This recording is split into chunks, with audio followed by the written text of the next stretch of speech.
السلام علیکم۔ احمد سہیب ٹاکس میں خوش آمدید کہا جاتا ہے۔ آج کے میرے مہمان معزز جناب قاری ابو بکر حسان صاحب ہیں، ان سے جانتے ہیں ان کے متعلق۔ السلام علیکم سر، کیا حال چال ہے؟ وعلیکم السلام ورحمۃ اللہ وبرکاتہ۔ جی الحمدللہ میں ٹھیک ہوں۔ سب سے پہلے تو اپنا تعارف کروائیں آپ۔ جی میرا نام محمد ابو بکر حسان، تحصیل منچن آباد، ضلع بہاول نگر، پنجاب سے میرا تعلق ہے۔ صحیح۔ سب سے پہلے میں نے قرآن مجید حفظ کیا پرائمری کے بعد۔ قرآن مجید حفظ کرنے کے بعد میں درس نظامی کی لائن میں آیا، اور درس نظامی کا مکمل 8 سالہ کورس الحمدللہ میں نے مختلف شہروں سے ہوتے ہوئے، مختلف جامعات کا سفر کرتے ہوئے کراچی پہنچا، اور پھر کراچی سے میری 2015 میں درس نظامی سے فراغت ہے۔ جامعہ فروقیہ کراچی، صدر وفاق المدارس العربیہ پاکستان، شیخ الحدیث استاد محترم مولانا سلیم اللہ خان صاحب رحمہ اللہ تعالیٰ کے قائم کردہ جامعہ فاروقیہ سے میری فراغت ہے۔ اس کے بعد بڑی مشاورت کے بعد میں تخصص کی یعنی اسپیشلسٹ کی لائن میں آیا، اور تخصص فی علوم القرآن، تخصص فی علوم الحدیث النبوی، اور تیسرے نمبر پر تخصص فی الفقہ والقضاء۔ یہ میں نے تینوں علوم میں، علوم اسلامیہ میں نے تخصص کیا الحمدللہ۔ اس کے علاوہ اور بہت سارے کورسز جو بہت سارے ضروری ہوتے ہیں، جیسے انگلش میں کہہ دیتے ہیں کمانڈ اینڈ کنٹرول سسٹم، النظم والانتظام، یعنی دینی بھی ہی اور عصری پلیٹ فارم اور اداروں کا جو کمانڈ اینڈ کنٹرول سسٹم ہوتا ہے، مینجمنٹ جسے آپ کہہ دیتے ہیں، اس پر بھی میں نے کورسز کیے ہیں۔ اور اسی طرح بچوں کی تربیت کے حوالے سے اس پر بھی میں نے کورسز کیے ہیں الحمدللہ، اور بھی بہت سارے شارٹ کورسز اور مختلف قسم کے۔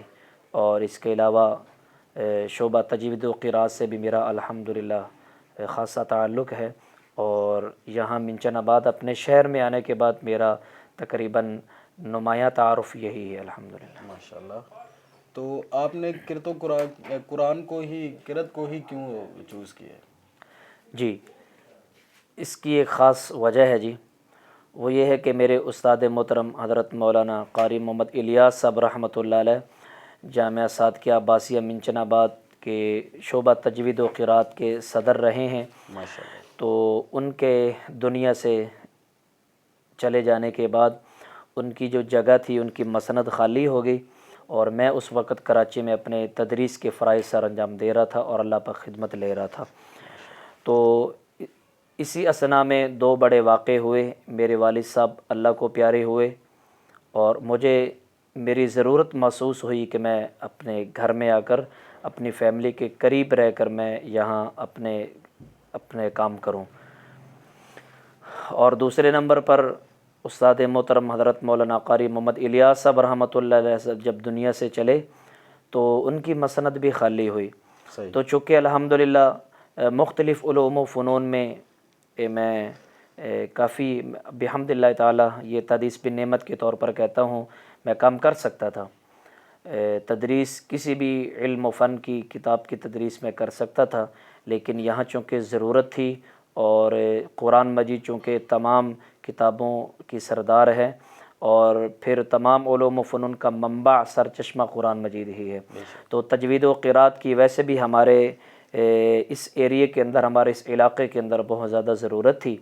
اس لیے میں نے شعبہ تجوید و قراءات میں انہی 2 بڑی مجبوریوں اور ریزنز کو سامنے رکھتے ہوئے، وجوہات کو سامنے رکھتے ہوئے میں اس شعبے میں آیا، اور الحمدللہ تعالی حضرت مولانا قاری محمد الیاس صاحب رحمۃ اللہ علیہ کے بعد اب میں اس شعبے کے اندر نظر آ رہا ہوں، اور یہ میں اس پر اللہ کا بہت زیادہ شکر ادا کرتا ہوں الحمدللہ۔ تصوف اور سلوک کی اہمیت کیا ہے؟ تصوف و سلوک، اس کو میں ایک چھوٹی سی ادنیٰ سی مثال سے میں اس کو واضح کروں گا، اپنی اس بات کو انشاءاللہ عرض کرنے کی کوشش کروں گا کہ بات پوری ہو جائے اور آپ کا سوال کا جو اصل مغز ہے وہ پورا ہو جائے۔ اصل میں ایک کپڑا ہوتا ہے، جب وہ میلا ہو جاتا ہے تو اس کپڑے کو دھونے کی ضرورت ہوتی ہے، صحیح۔ پھر اس کپڑے کو دھونے کے لیے صابن کی ضرورت ہے، سرف کی ضرورت ہے، پانی کی ضرورت ہے۔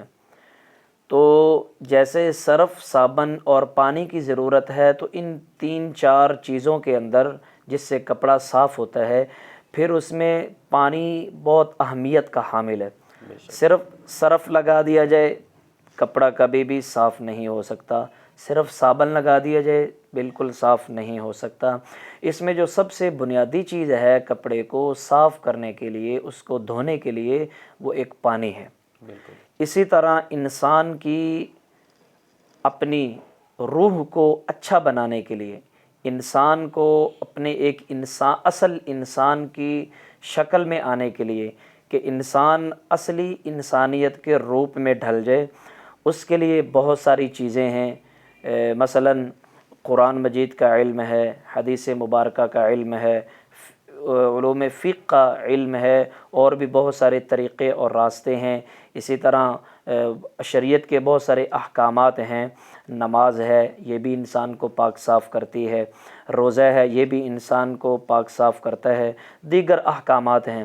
تو ان میں انسان کی تربیت کے جو طرق ہیں اور طریقے ہیں، راستے، وسیلے اور اسباب ہیں، ان میں سے جو مین پوائنٹ ہے، جو پانی کی طرح بنیادی حیثیت رکھتا ہے، وہ تصوف اور سلوک ہے، کہ آدمی بالکل عکوف کر کے، اعتکاف کر کے، اس کو عکوف اور اعتکاف کا لفظ میں ایک اصطلاحی استعمال کر رہا ہوں، کہ مکمل طور پر آدمی کسی شیخ کو اور کسی ایسی ہستی کو جس پر آپ کا اعتماد ہے، آپ اس کے ہاتھ میں اپنا ہاتھ دے دیں، پھر وہ آپ کی روحانی تربیت کرتا ہے۔ اس لیے تصوف سلوک کی بہت زیادہ اہمیت اور ضرورت ہے۔ درس نظامی کے 8 سال ہیں جی، تو درس نظامی کے کیا 8 سال پڑھنا ضروری ہے؟ ہاں جی، درس نظامی کے 8 سال، جو سب سے پہلے تو میں یہ عرض کروں گا کہ یہ مقرر کردہ ایک نصاب ہے۔ جنہوں نے یہ نصاب مقرر کیا، شیخ نظام رحمہ اللہ تعالی، انہوں نے بہت ساری علوم و فنون کی کتابوں کو سٹیپ بائی سٹیپ، جب انہوں نے تدریجاً ان علوم کو پڑھنے اور سمجھنے کے لیے جب نصاب اکٹھا کیا، تو وہ نصاب اتنے ہی سالوں پر محیط تھا جس کو ہم 8 سال کہتے ہیں۔ یہ تو ہم سمجھ سکتے ہیں کہ انہوں نے 8 سال مقرر کیے ہیں، باقی 8 سال لگانے ضروری نہیں ہیں۔ اگر تھوڑا سا پیچھے بیک میں جائیں تو ہمارے اکابرین وہ 8 سال مقرر نہیں کرتے تھے، کوئی 6 سال میں یہ اس راستے سے، سمندر سے گزر جاتا تھا، کوئی 4 سال میں، 3 سال بھی آتے ہیں۔ لیکن زمانے کے اعتبار سے اور ادوار کے اعتبار سے دیکھا جائے تو 8 سال اس وقت ضروری ہیں، چونکہ پہلے دور میں جو اکابرین، جو علماء تحصیل علم کے لیے آیا کرتے تھے، وہ ہمتاً گوش ہر طرف سے اپنے آپ کو فارغ کر کے وہ اس کام میں آ کر بیٹھتے تھے، اس لیے وہ بہت جلد یہ سفر طے کر لیتے تھے۔ لیکن آج کل چونکہ بہت سارے مسائل ہیں، وسائل اتنے زیادہ نہیں ہیں اور رجحان بھی اتنا نہیں رہا، اس لیے بزرگوں نے 8 سال کا ایک یہ تعلیمی نظام جو ہے وہ نصاب مقرر کیے ہیں۔ صحیح۔ مولانا صاحب ایک سوال تھا ذہن میں میرے کہ جی، جس طرح ایک عالم ہے وہ نماز بھی پڑھاتا ہے، جی، نکاح بھی پڑھاتا ہے، جی، یہ کام ایک عام بندہ کیوں نہیں کر سکتا؟ جی، اس کے لیے عربی کا ایک قول ہے، اس کا قائل میرے ذہن میں ابھی نہیں ہے، فی الحال مستحضر نہیں ہے۔ وہ ایک قول ہے، لِكُلِّ فَنٍ رِجَالٌ، کہ ہر فن کے مخصوص افراد ہوا کرتے ہیں۔ یوں کہہ لیں کہ ہر فیلڈ کے کچھ ہیروز ہوتے ہیں۔ مثال کے طور پر مختلف فیلڈز اور شعبہ جات بنے ہوئے ہیں، اب اس میں ہر شعبے کے اندر ایک ہیرو ہوتا ہے، کوئی بھی مسئلہ درپیش اس فن کا ہوتا ہے، اس شعبے کا ہوتا ہے، تو وہ تمام قوم اور تمام جو ہے وہ لوگ اور پبلک پوری اسی ایک ہیرو اور اسی ایک رجال جو فن کا ایک رجل ہوتا ہے اس کی طرف رجوع کرتے ہیں۔ تو اسی طرح دنیا کے مختلف شعبہ جات اور نظام زندگی کے جو فیلڈز ہیں، ان میں ایک یہ بھی ہے کہ دینی، مذہبی اور مسلکی یہ ایک پلیٹ فارم ہے۔ تو اس پلیٹ فارم کے لیے اللہ رب العزت نے انبیاء کو چنا، انبیاء کے بعد ان کے جو نائبین ہیں، وارثین ہیں، العلماء ورثۃ الانبیاء، کیونکہ نبی کے ہوتے ہوئے، کوئی وقت کے نبی کے ہوتے ہوئے مصلی پر کھڑے ہو کر کوئی نماز نہیں پڑھا سکتا تھا، یہ قانون تھا اللہ کا۔ تو اسی طرح انبیاء کے بعد جو علماء کرام ہیں، یہ ان انبیاء کے ورثاء ہیں، ان کے نائب ہیں۔ اس لیے یہ جو پلیٹ فارم ہیں، دینی شعبہ جات جتنے بھی ہیں اور روحانی پلیٹ فارم ہیں اور فیلڈز ہیں، ان میں علماء کرام ہی اس فن کے رجال ہیں۔ اس لیے یہ علماء کرام کی ذمہ داری ہے اور یہ اسی کو یہی انجام دے سکتے ہیں، دوسرا بہتر طریقے سے انجام نہیں دے سکتا۔ معاشرے کے حساب سے ایک میرے ذہن میں سوال تھا کہ شریعت کے مطابق زندگی گزارنے کے لیے جی کتنی تعلیم حاصل کرنی چاہیے؟ اس میں ایک حدیث مبارکہ ہے، الحلال بین والحرام بین وبینہما مشتبہات۔ اللہ کے پیارے حبیب صلی اللہ علیہ وسلم نے ارشاد فرمایا کہ حلال چیزیں بھی بالکل واضح ہیں اور حرام چیزیں بھی بالکل واضح ہیں۔ صحیح۔ اب جو حلال ہیں اور جو چیزیں حرام ہیں، اور حلال اور حرام کے درمیان کی جو چیزیں ہوتی ہیں وہ مشتبہ ہوتی ہیں۔ مشتبہ کا مطلب یہ ہے کہ آدمی کا اپنا ذہن کہے، دل فیصلہ کرے کہ یہ حلال بھی نہیں ہے، حرام بھی نہیں ہے، تو وہ مشتبہ چیز ہے۔ تو اب یہاں آپ کا سوال یہ ہے کہ کتنا علم حاصل کرنا ضروری ہے؟ تو اتنا علم حاصل کرنا ضروری ہے کہ ایک انسان کو زندگی کے مختلف شعبہ جات میں اپنے شعبے کے اندر حلال اور حرام کی تمیز ہو جائے۔ بالکل۔ بس اتنا علم حاصل کرنا ہر انسان کے لیے فرض ہے۔ اگر ہم اپنے علاقے کی بات کریں، منچنا آباد میں جی، علماء کرام شریعت کو نافذ کروانے کے لیے کتنا کام کر رہے ہیں؟ دیکھیں، ہر علاقے کے اندر کچھ ایسی ممتاز شخصیات ہوتی ہیں اور وہ اس پورے علاقے کے اندر دینی، مسلکی، مذہبی پیشوا ہوتے ہیں اور شخصیات ہوتی ہیں اور مرجع کی حیثیت رکھتی ہیں۔ تو یہاں بھی الحمدللہ تعالی مدارس کا قیام بھی بہت منظم ہے، بہت مرتب ہے۔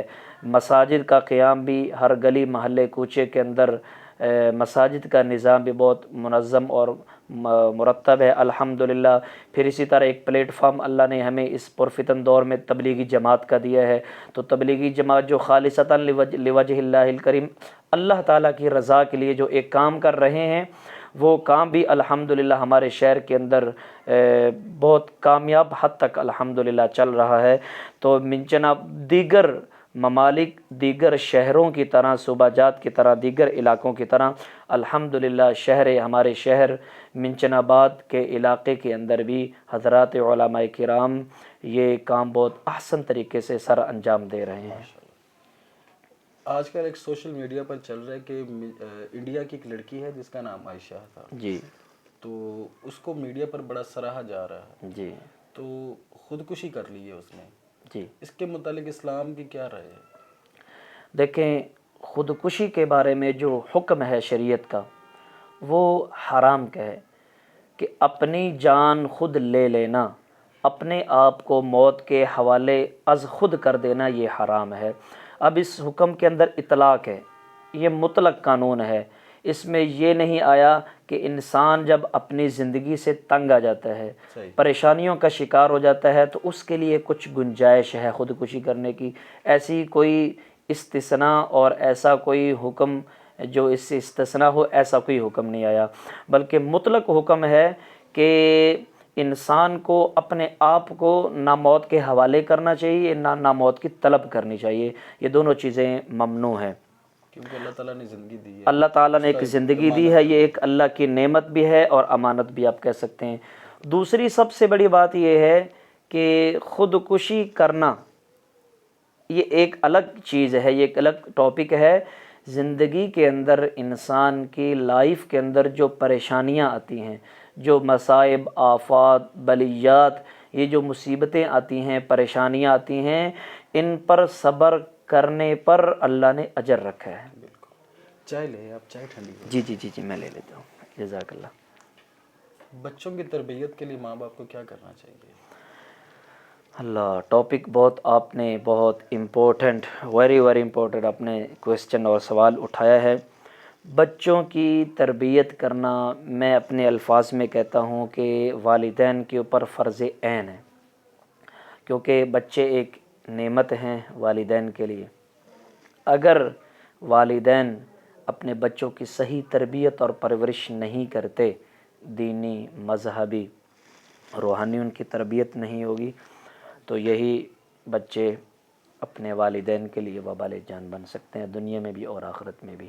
اس لیے تربیت بچوں کی بہت زیادہ ضروری ہے. مثال دیں آسانی کے لیے. مثال کے طور پر میں سمجھانے کے لیے یہ بات عرض کر دیتا ہوں کہ ایک بچہ ہے چھوٹا.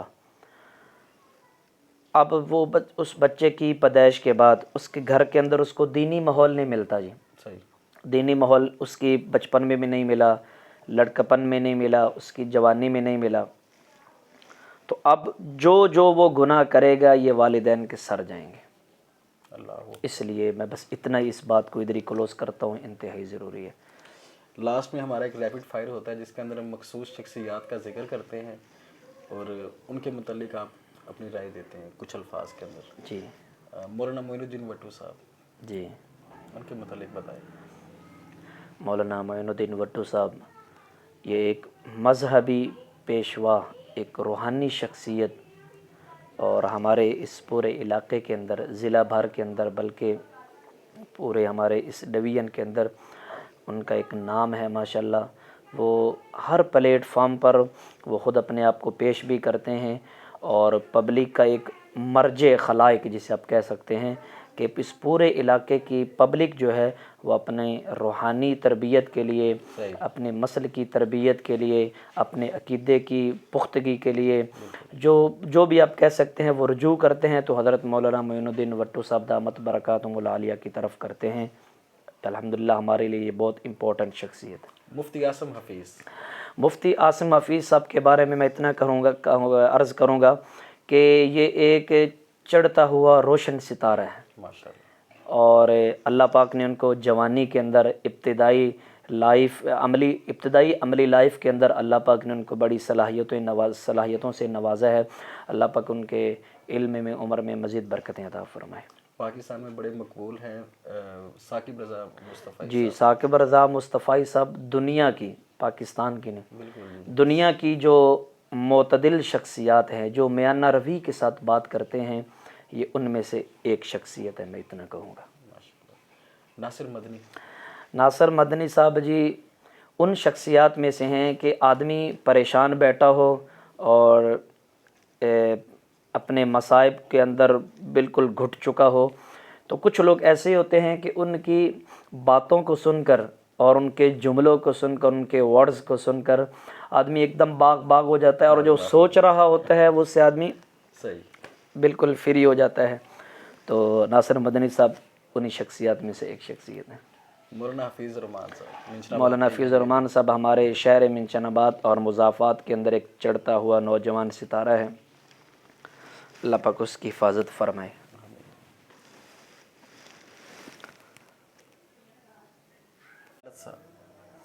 حضرت مولانا مفتی خالد محمود صاحب الحمدللہ یہ میرے بنیادی تحصیل علم کے استاد ہیں. میں نے ان سے صرف نحو کی تعلیم حاصل کی ہے جسے آپ عربک گرامر کہہ سکتے ہیں. تو ماشاءاللہ بہت ہی کامیاب استاد اور بہت ہی مربی اور مشفق استاد ہیں اور بہت ہی محنتی استاد ہیں. اپنی بات کو سمجھانے میں اور اپنا مدعا پیش کرنے میں ماشاءاللہ یہ کمال کا فن رکھتے ہیں ماشاءاللہ. اور اس کے علاوہ ہر علاقے کے اندر کچھ چھپے رستم ہوتے ہیں، کچھ ایسی شخصیات ہوتی ہیں جو بیک گراؤنڈ میں بیٹھ کر لوگوں کی اصلاح کا پہلو سوچتے رہتے ہیں اور اس پر غور و فکر کرتے رہتے ہیں. تو انہی شخصیات میں سے حضرت مولانا استاد محترم مفتی خالد محمود صاحب مدد ظلہ العالی یہ انہی نایاب اور چھپے رستم شخصیات میں سے ایک ہیں ماشاءاللہ. اور عجیب و غریب اور بڑے زبردست جو ہے وہ یہ قائدانہ صلاحیتیں اپنے اندر رکھتے ہیں ماشاءاللہ. لاسٹ پر ذکر کرنا ہے جن کا، ان کے متعلق تو مجھے آپ سے بہت زیادہ ضرورت ہے جاننے کی. جی. مولانا طارق جمیل صاحب. اللہ، حضرت مولانا طارق جمیل صاحب دامت برکاتہم العالیہ کی شخصیت تو ڈھکی چھپی نہیں ہے. میں یہ کہتا ہوں حضرت مولانا طارق جمیل صاحب ہر آنکھوں کا تارا ہے اور ہر کانوں کی طلب ہے اور ہر دل کی دھڑکن ہے اور ہر دل کے اندر بسیرا کرنے والی شخصیت جو ہے وہ حضرت مولانا طارق جمیل صاحب کی ہے. اپنے بھی سنتے ہیں، پرائے بھی سنتے ہیں اور بیگانے بھی سنتے ہیں. ہر ایک انسان کو حضرت مولانا طارق جمیل صاحب کے بیانات اچھے لگتے ہیں اور وہ شوق سے سنتے بھی ہیں اور وہ ان کے بیانات کو سننا اپنے لیے ہدایت کا ذریعہ سمجھتے ہیں. اور آخر میں اتنا ہی کہوں گا حضرت مولانا طارق جمیل صاحب کے حوالے سے اور ان کے بارے میں ان کی تعریفی جملوں کے اعتبار سے، یہ میری طرف سے کوئی شعلہ بیانی بھی نہیں ہے اور مبالغہ آرائی بھی نہیں ہے. میں جیسے عام لوگ کہہ دیتے ہیں کہ اس کے بعد تو یہ ہونا ہی نہیں، میں بھی اپنا ایک خام سا تصور عرض کرتا ہوں. باقی جو تقدیر ربانی ہے وہ اپنی جگہ پر ہے، وہ حق اور سچ ہے. میں یہ کہنا یہ چاہ رہا ہوں کہ حضرت مولانا طارق جمیل صاحب دامت برکاتہم العالیہ کے بعد مولانا طارق جمیل صاحب جیسی شخصیت پیدا ہی نہیں ہو سکتی. بالکل کوئی شک نہیں. اپنے چاہنے والوں کے لیے کوئی آخری پیغام دینا چاہیں؟ اللہ، اپنے چاہنے والوں کے لیے صرف میرا ایک خوبصورت سا پیغام یہی ہے کہ جیتے رہیں، جہاں رہیں، جیسے بھی رہیں، خوش رہیں، آباد رہیں اور ہمیشہ ہنستے مسکراتے رہیں. اور کیونکہ اپنے اپنے ہوتے ہیں، اس میں دونوں پہلو پائے جاتے ہیں اپنوں کے اندر. یہ آدمی کہیں مصیبت میں پھنس جائے اور پھر اپنے وہاں کام آ جائیں تو کہتا ہے میرے اپنے تھے، اور جہاں یہ اپنے گرا دیتے ہیں تو کہتا ہے اپنوں نے ہی مجھے گرا دیا. اس کو میں یوں عرض کروں گا، عربی زبان کا ایک مقولہ ہے الاقارب کالاقارب، کہ جو قریبی رشتہ دار ہوتے ہیں یہ بچھوؤں کی طرح ہوتے ہیں، یہ کاٹنے سے اور ڈسنے سے بالکل بھی باز نہیں آتے ہیں. جہاں بھی انسان کو کوئی گراتا ہے تو وہ اپنا ہی گراتا ہے. لیکن میں نے شاید یہ سخت جملہ کہیں نہ بول دیا ہو، اور میری بات سننے والے جو سامعین ناظرین ہیں میں ان سے پیشگی معذرت بھی طلب کرتا ہوں اور معافی چاہتا ہوں. لیکن چونکہ ایک حقیقت ہے، الحمدللہ ہم حقیقت پسند لوگ ہیں تو حقیقت سننا بھی پسند کرتے ہیں، حقیقت بیان کرنا بھی پسند کرتے ہیں. تو یہ ایک حقیقت جو ہے میں نے بیان کر دی ہے. لیکن آدمی جو پنجابی میں کہتے ہیں سونا لگدا ہے اپنے دے اندر ہی لگتا ہے، تو اس لیے میں یہ کہوں گا کہ آدمی جو خوبصورت اور اچھا لگتا ہے وہ اپنوں کے اندر ہی سجتا ہے. اپنوں کے لیے ہمیشہ دعائیں ہیں، اللہ پاک ان کو خوش و خرم آباد و شاداب رکھے اور ہمیشہ ہنس سے مسکراتے رہیں. بہت شکریہ. بہت جزاک اللہ خیرا و احسن الجزاء.